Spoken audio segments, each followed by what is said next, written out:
রূপকথার কোনো এক দেশের আমার স্বপ্নের পরী, আমার ছোট্ট রাজকুমারী। তার আজকে জন্মদিন।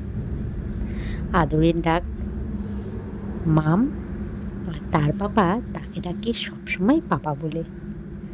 ফার্স্ট যেদিন সে হলো সেদিনও ফার্স্ট ডাক, পাপা তুমি কি করছো? তার পাপার ডাক এটা। তার আদরের পাপা ডাকে তাকে আদরের নাম ধরে পাপা বলে। আর আমার রাজকুমারীকে আমি ডাকি আদরের নাম দিয়ে মাম বলে। অনেক নামেই ডাকি। তার আজকে জন্মদিন, সে কথা বাদ দিই। তার আজকে জন্মদিন সেটা দিয়ে শুরু করি। তো সকাল থেকে অনেক ব্যস্ততা আছি, ভিডিও ঠিকঠাক করতে পারিনি। তো এখন এটা অনলাইন থেকে কিনেছিলাম, সেটারই এখন ডেকোরেশন করা হচ্ছে। এই ক্যামেরাম্যান দাদাভাইটা ডেকোরেশন করছে, কারণ এখানে একটু মামের জন্য শ্যুট করা হবে। কি শ্যুট? খাওয়ানোর শ্যুট ছিল। মুখে ভাতটা করব, তো তখন সবটাই করব, কিন্তু মুখে ভাতটা করে উঠতে পারিনি একটু অসুবিধার কারণে। তার জন্য জন্মদিনটা একটু ভালোভাবে করার ইচ্ছা আছে। তো সেইভাবেই একটু জামাও কিনেছি, অনেক কিছুই কিনেছি আমার রাজকুমারী সেইভাবে জন্মদিন করব দেখে। তার জন্য সুন্দর একটা জামা পরিয়ে দিয়ে সাজিয়ে দিয়েছি। ওই টিকলিটা দেখছো, ওটা আমি দিয়েছি আমার তরফ থেকে। আর এই সাইডে মানতাসাটা যেটা বাজু করে পরিয়েছি হাতে, সেটা দিয়েছে ওর পাপা। গলার হারটা দেখতে পারছো, ওটা দিয়েছি আমি মানে আমার ওটা হার। আর লকেটটা দেখতে পাচ্ছ চেনের সাথে আছে, চেনটা দিয়েছে আমার মা, আর লকেটটা আমারই। মা মানে আমার বাবার বাড়ি থেকে দিয়েছে। তো এখন সে খেতে ব্যস্ত, কারণ সে খাবার দেখলে এতটাই খুশি হয়, সে কি করবে সে বুঝে উঠতে পারে না। তো তার দাদাই তাকে খাইয়ে দিচ্ছে ভাত। আর আমাদের বাড়ির সবাই চলে এসেছে, আত্মীয় স্বজন। আমার খুব আনন্দ হচ্ছিল, কিন্তু একদিকে ভয়ও কাজ করছিল, কারণ আমার এটা নিজে হাতে প্রথম প্রোগ্রাম। কারণ এর আগে আমি কোনো প্রোগ্রামই হয়নি, তেমন হয়েছিল আমার সাথে, সেটা নিজে হাতে সামলাতে হয়নি। কে ছিল সবাই সামলে নিয়েছিল, কিন্তু আমাকে সামলাতে হয়নি। এটা আমার ফার্স্ট প্রোগ্রাম, মামের জন্মদিন, যেটা আমার নিজে হাতে সবটা সামলাতে হচ্ছে। আর আমার বরমশাইয়ের আর ছিল আমাদের নন্দায়। কথা বলতে গেলে অনেক কম বলা হবে। সে রান্নার লোক ঠিক করা, দই মিষ্টি সব তার দায়িত্বে ছিল। সে দায়িত্ব করে ওই সব ঠিক করেছিল।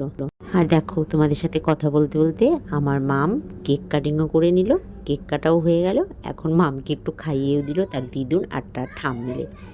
আর এদিকে দেখবে ডিজে নাচ, সবাই মিলে খুব মজা করছে, আনন্দ করছে। আমার যেটার ভয় ছিল, সেটা ভয়টা কেটে গেছে।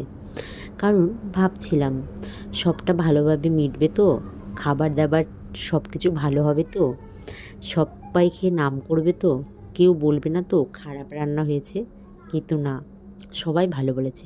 জানি অনেকে ভাবতে পারে সামনের থেকে তো সবাই বলবে ভালো রান্না হয়েছে, কিন্তু না, আমার বাবার বাড়ির লোক বা আমার আমার আত্মীয় স্বজন, তারা তো কেউ, অন্তত কেউ একজন তো সত্যি কথা বলবে। সবাই তো আর মিথ্যা কথাটা বলবে না, যে রান্নাবাড়া ভালো হয়নি তাও বলবে যে ভালো হয়েছে, সেটা তো আর বলবে না। যেমন ধরুন আমার মা তো বলবেই যে না, রান্নাবাড়া খারাপ হয়েছিল, সেটা তো আর মিথ্যা কথাটা বলবে না, সত্যি কথাটাই বলবে। পাড়ার সবাইও বলেছিল ভালো হয়েছিল। একটা কথা সত্যি না মিথ্যা জানি না, আমার নন্দাই বলেছিল যে রান্নার লোক এর হাত রান্নার ক্ষেত্রে এটা তো সর্বদাই থাকে, কিন্তু আসল যে কাজটা করছে তার মন থাকতে হয়। সে যদি উজাড় করে দু হাত ভরে দেয়, তার রাঁধুনির রান্না অবশ্যই ভালো হয়। কথাটা খুব সত্যি না মিথ্যা জানি না, কিন্তু আমরা দুজনেই যথাসাধ্য মন থেকে উজাড় করে দিয়েছি সবটা। একটা কথা বলবো তোমাদেরকে আজকে, আমি ফার্স্ট অনুষ্ঠান করলাম, আমার জীবনের লাইফে ফার্স্ট প্রোগ্রাম, যেটা আমি আমার হাজবেন্ড দুজনে মিলে সামলেছি। আর আমাদের ছিল জামাইবাবু ওরফে নন্দাই। তো এই প্রোগ্রামে আমি মানুষ চিনতে শিখেছি। আমি অত ভালো করে মানুষ চিনতাম না, হয়তো ভবিষ্যতে আরও কোনো কিছু করব, হয়তো আরও চিনব মানুষ, যা বলে না যে যত তুমি উপরে যাবে তত তোমার অভিজ্ঞতা বাড়বে, ঠিক তেমনই হয়তো আমার সাথেও এটা হয়েছে। আমি হয়তো মানুষ চিনতে শিখিনি, তো মানে এই প্রোগ্রামটা হলো আমি অনেক মানুষকে চিনতে পারলাম, জানতে পারলাম।